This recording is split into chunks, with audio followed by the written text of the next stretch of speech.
Ihan Martoyo dari Fakultas Sains dan Teknologi UPH. Saya masih ditemani oleh Ibu Intan Matita PhD. Beliau mengajar di Foodtech Teknologi Pangan UPH. Kita sedang ngobrol soal food engineering. Nah, ini ada berbagai hal yang sebenarnya untuk seorang yang mendalami foodtech belajar bagaimana engineering pangan ya, yang efeknya terhadap industri.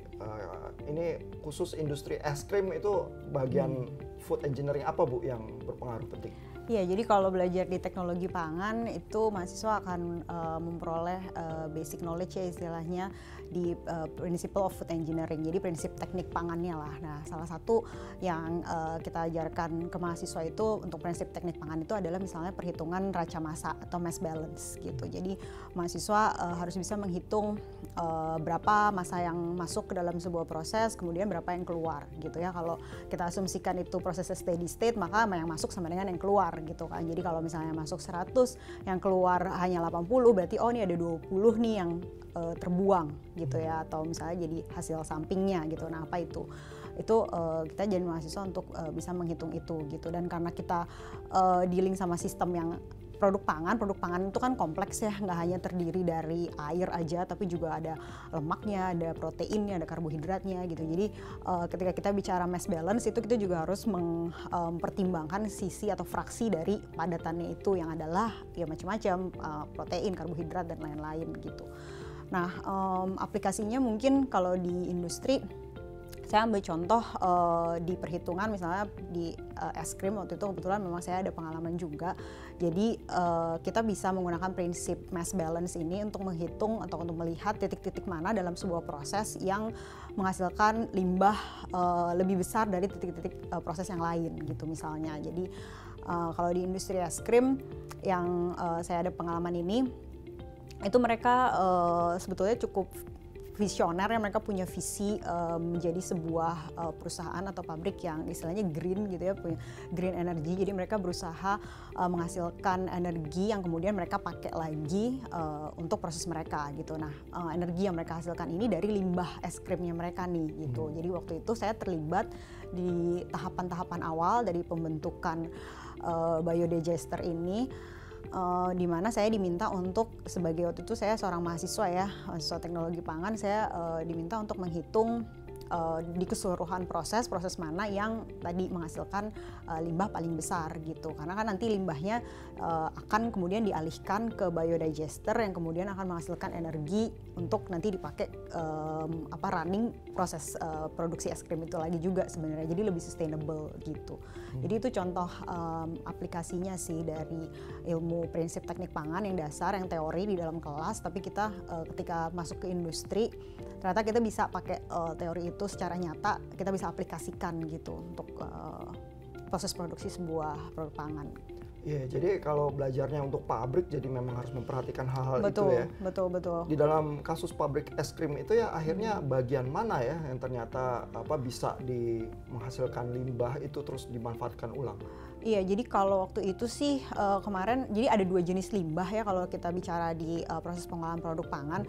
Istilahnya limbah padat, limbah cair gitu ya. Padat itu ya jadi buangan produknya yang reject termasuk seperti itu. Jadi kalau yang limbah padat, jadi istilahnya es krim yang kemudian tidak bisa dipergunakan sama mereka, yaitu sih ada di proses-proses agak akhir ya. Jadi benar-benar setelah ada yang sebelum freezing, jadi bentuknya masih soft ice, tapi terus ternyata mereka menemukan adalah bisa itu entah kesalahan formulasi, jadi sehingga harus reject, bisa itu waktu lagi masuk ke packaging, tapi terus ternyata packagingnya expiry date-nya printingnya offset dikit gitu, mereka itu harus benar-benar date-nya harus di tengah begitu, ternyata di samping reject itu kan jadi limbah ya, both packagingnya sama es krimnya itu, padahal nearly perfect sebenarnya gitu, maksudnya tapi tetap nggak bisa gitu. Sayang ya kalau buang-buang es krim ya. Ya, jadi waktu itu sih seingat saya itu ada di waktu packaging, jadi benar-benar soft ice itu baru masuk, terus ternyata packagingnya imperfect gitu ya,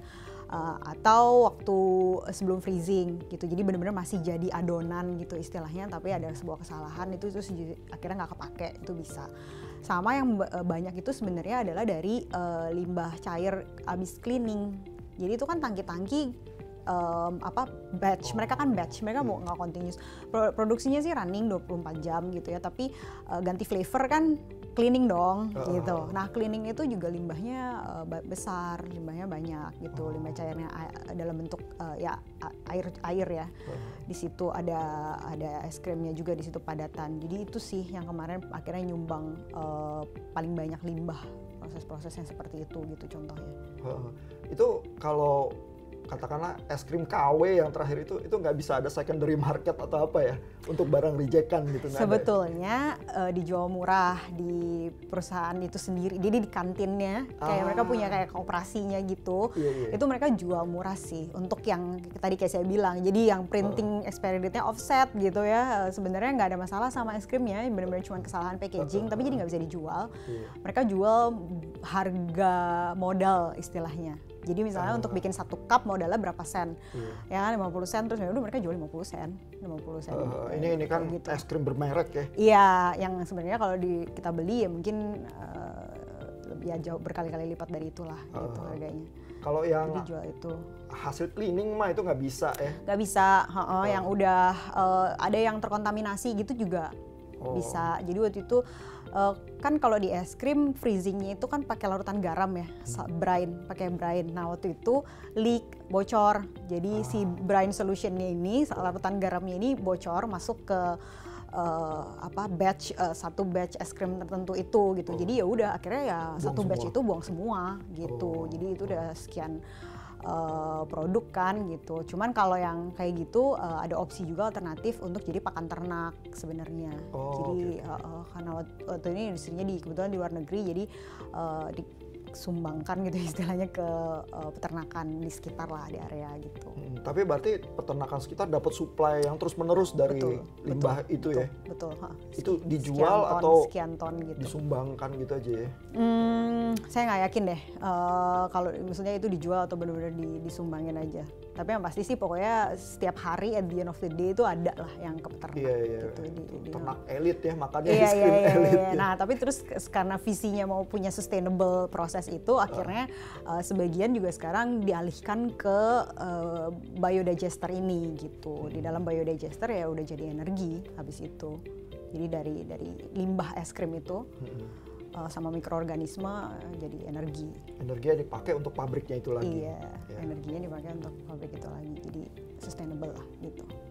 Jadi buat pabrik-pabrik es krim yang ada di Indonesia, siapa tahu ada ide-ide juga yang bisa diadaptasi untuk sustainability dari pabriknya ya. Kita lanjut ke diskusi di klip berikutnya.